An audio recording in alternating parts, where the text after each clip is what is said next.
Folks, just me, your friendly neighborhood Walter Shepherd, with a video that I'm sure is not going to be too popular because, well, it's a best case scenario for the rapture and a worst case scenario. Everybody wants the best case scenario, and even I do. And over the past week or so, or no, over the past 3 months, the worst case scenario has been formulating in my mind, in my heart, in my spirit, and I've hesitated speaking about it because when I talk about it to other people on YouTube and some of their comments, or on Facebook, it's not very popular. So, this will not be a message that will be received by the happy clappy Christians that just want everything nice and neat and tidy, without any pain, without any struggle, without any challenges or difficulties to overcome. So, let's first start off by saying that the best case scenario, and the one that I'm hoping for, the one that I'm praying for, the one that I want, is the rapture happens before the global chaos. And we get into the worst case scenario once we establish a timeline, an end times timeline. And this is what I believe is going to happen. At some point soon, there's going to be a global chaos. And I've talked about this before, too. Either there'll be a third world war or a nuclear war, which I believe will be staged. It will just be an excuse to create a global event in order to establish martial law. But the Lord could also make the first step himself, in which case there could be asteroids falling from the sky, there could be a global earthquake, there could be tsunamis, or there could be volcanoes, or it could be a combination of all four of those. Either way, there's going to be some sort of global chaos that is going to wake the world up. They will realize that either that there is a God, or on the other side of the coin, the non-believers will say, oh, well, this doesn't prove that there's a God. Those are just natural disasters. In which case, this global event is going to separate people into two camps. And out of the global chaos, that's when the one-worlders, and in case you don't know, if you're new to this channel, I label the one-worlders as being the top 13 most powerful people.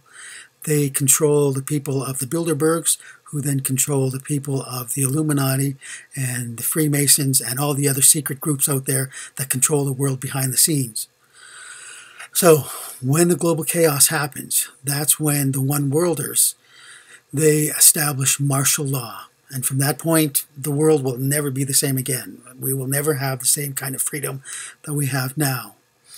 Even after the global chaos calms down, the military police are still going to be around the world, controlling all the citizens' movements when they can and cannot leave the house, where they can and cannot go. They must have papers to travel from here and there. So once the global chaos starts, the world is going to go into chaos. And then the one-worlders will step in, whether or not it's a nuclear strike or natural events. It's going to create all kinds of ash and smoke in the air. And it's going to block out the sun in some places, and it's going to block out the moon for sure, and the stars. And I remember back when Mount St. Helens exploded, there was so much ash in the air that it turned the sun red and it turned the moon red. So I believe the same thing is going to be happening once the global chaos starts to subside. once the blackened clouds start to thin out and dissipate, there's still going to be so much ash and soot in the air that the sun is going to be red and the moon is going to be red. But during that global chaos, okay, now we get to the worst case scenario. Okay, the global chaos happens, and the rapture does not happen. So the believers, they have to go through the days of darkness. Many people have talked about that. Many people have seen that in visions. The believers going through the days of darkness.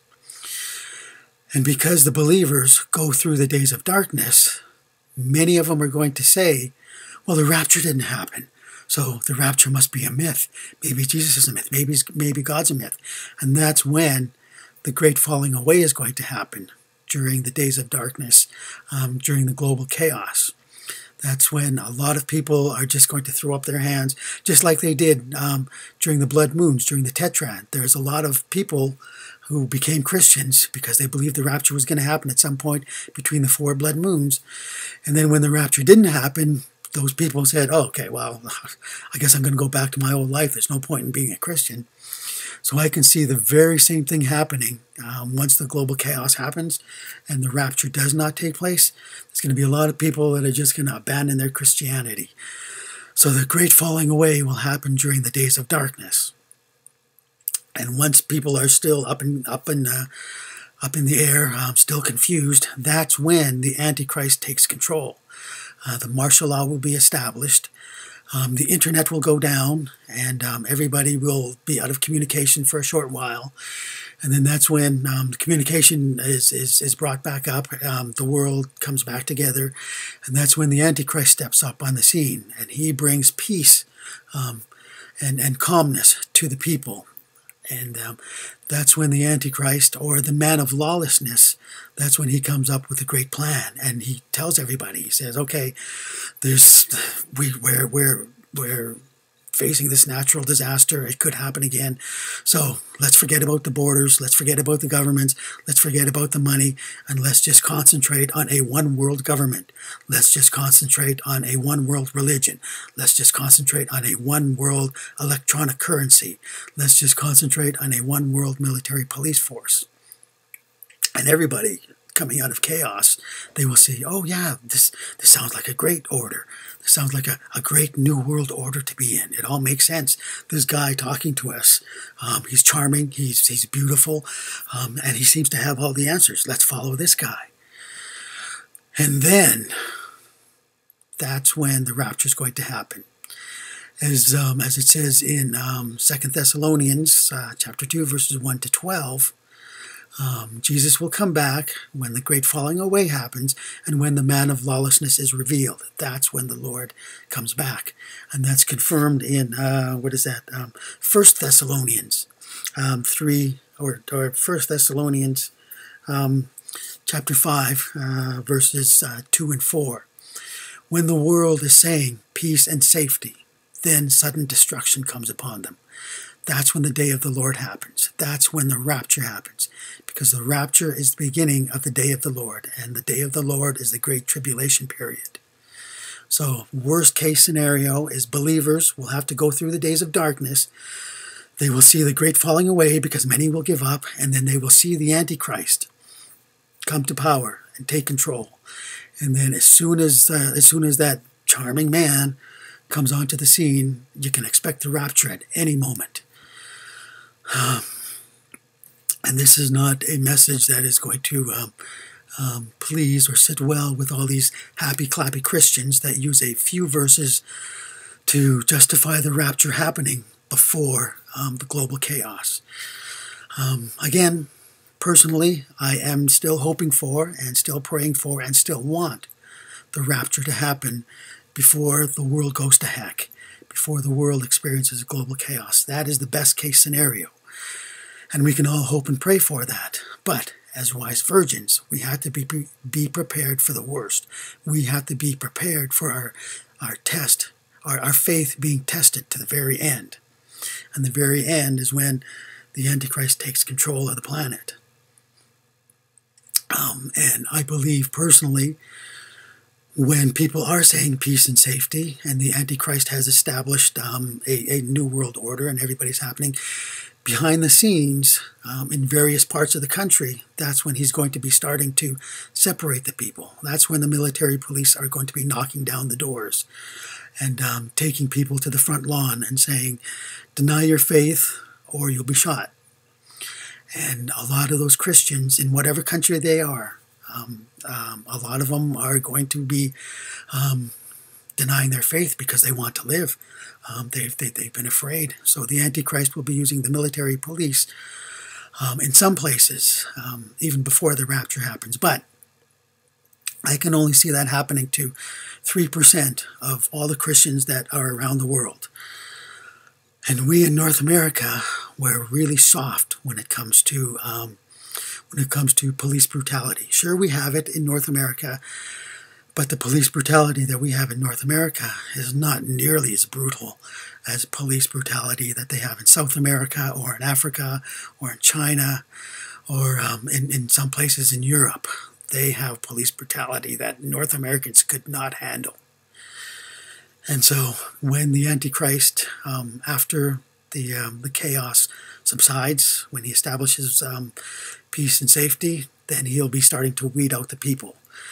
He'll be taking the Christians to the internment camps, but he won't be taking strong Christians there. The strong Christians have already been labeled.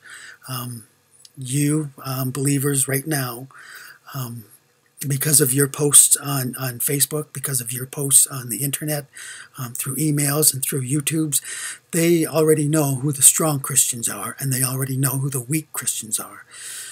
And the strong Christians, if you do have the military police knocking down your door, the strong Christians are going to be shot right there in their own living room, in their own bedrooms, or in their own front lawn, because the Antichrist does not want strong Christians in the internment camp, because then he'll be providing, or they will be providing encouragement to those people that are inside the camp, and they will be converting the non-believers there. So it'll just be the lesser believers that will be taken to the internment camps to begin with. But like I said, that'll just be 3% of the Christians around the world. The other 97% will be still in their houses, still in their homes, still doing what they can in the world when the rapture happens. So the majority of believers will still be living their happy, clappy lives as best they can within the confines of martial law. So as soon as the Antichrist steps on the world scene, as soon as he comes on the TV or the internet, from that moment on, we have no idea when, but the rapture will happen. Because it's, as it says in 2 Thessalonians, we've got to experience the falling away, which started after the blood moons, and the great falling away will happen during the days of darkness, and then the man of lawlessness will be revealed. He is the one that will establish peace and safety. And then from that point on, as it says in 1 Thessalonians 5, once they say peace and safety, then sudden destruction will come upon them. Then the rapture will happen. And the rapture, like I said, is the beginning of the day of the Lord, which is going to shut down the entire planet. The rapture will take about an hour for the Lord to circle the entire planet and collecting everybody that is on the planet. And it will take about an hour, and it will encircle the planet because, as it also says in the Bible, every eye will see him. So every eye is going to see the rapture cloud. Every eye is going to see the lights, the raptured people going up to the clouds. Everybody is going to see that bright spot in the cloud, which will be the Lord and Gabriel and the Archangel Michael. So every eye will see the Lord. Every eye will see the rapture cloud as it passes over their part of the planet. But it's only around for an hour, and only God knows that day, and only God knows that hour. But once the rapture cloud and all the raptured people leave the planet, the rapture cloud will have shut down the power around the world. And that's when sudden destruction happens. That's when the great tribulation happens. And that's when the wrath of God starts to fall upon the planet. is the hour of the rapture. So, best case scenario, like I said, the rapture happens before the global chaos. Worst case scenario, we believers will see and experience the fire falling from the sky. We will experience the darkened clouds blocking out the sun and the moon for a while. We will see the falling away, people giving up, thinking the rapture is not going to happen. We will see the Antichrist rise to the world stage, and then we can expect the rapture to happen at any moment. So I know this is not a happy, clappy, sort of uplifting video, but like I said, as wise virgins, we can expect and hope for the best, but we also have to be prepared for the worst. Because if we have to go through the days of darkness, that is certainly going to weed out the wise virgins from the foolish virgins. The foolish ones are just going to give up, and they will have to be left behind. But the wise virgins, as it says in Revelation 10, they are the ones who will, or Revelation 3:10, they are the ones that will be enduring patiently until the end, and they will be saved from the great test that is going to fall upon mankind. And that great test is the tribulation period. So Revelation 3:10 tells us that the Lord is going to come down, and He's going to rescue us before the big test starts, and that's the rapture. And as 2 Thessalonians 2 says, we have to follow the timeline of the day of the Lord, of when He's going to get here. And 2 Thessalonians 2 tells us that Jesus is not going to come back until the falling away, until the man of lawlessness is revealed. Then He will come back. So take heart. We can still hope and pray for the best, and that's what I'm hoping and praying for. But I'm also prepared for the worst, for the days of darkness. I have food and water set away, and as much as I don't want to experience it, we just might have to. We have no idea. Only God knows for sure when the rapture is going to happen. And who knows, we could very well be tested as well. Because if you think about it, if you know the history of the apostles, those men that walked arm in arm with Jesus, only one of them lived to an old age, and that was John, the one who wrote the book of Revelation. And even he had to go through some very difficult times. But all the other apostles that walked arm in arm with Jesus, they all died the deaths of a martyr. They all had to prove their dedication to the Lord the hard way. So if God is not going to spare the apostles that walked arm in arm with His Son, I think He will go a little easier on us, because we haven't seen the Lord with our eyes. We haven't touched the Lord with our hands. So we won't have to go through horrible deaths, but we will have to go through some hard times. We will have to have our faiths tested. The only Christians that will have to go through hard times, through physically brutal times, are the unwise virgins, the foolish virgins that get left behind from the rapture. Because then those ones will have to go into the internment camps. They will have to be tortured. They will have to be brutalized. They will have to be beheaded in order to get to heaven. So you wise virgins, hang in there. If we do have to experience the days of darkness, don't give up. Because just know that we still have those other stages to go through. We will encourage our fellow servants, our fellow Christians, not to give up, to hang in there, because then we will see the Antichrist. And once we see the Antichrist, and once the world has established peace and safety, then we can expect the rapture.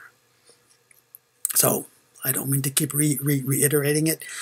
I don't want to be discouraging. I'm trying to be encouraging and trying to get us prepared. Like I keep saying, we can hope and pray for the best case scenario, but we still must be prepared for the worst case scenario, because our faith may be tested to the very end, as the Bible keeps telling us to. So anyway, hang in there. Jesus will be here sooner rather than later. I believe the global chaos is going to be happening very, very soon. And hopefully the rapture will happen before that. But if it doesn't, and we have to go through the days of darkness, hang in there, my fellow servants. Either way, we will see you in the air or in Jesus' kingdom somewhere over there, especially at the East Gate meetup. So that's it. Take care. Stay in prayer. Remember, Jesus rules, and he will be with us. As that proverb says, I think it's Proverbs 3, where it says, "Do not be afraid of the sudden destruction that comes upon you, or of the destruction that overtakes the wicked. The Lord will be with us, and he will keep our feet from being snared." Okay, remember, Jesus has it all under control, whether we go through good times or hard times, because, as you know, Jesus rules.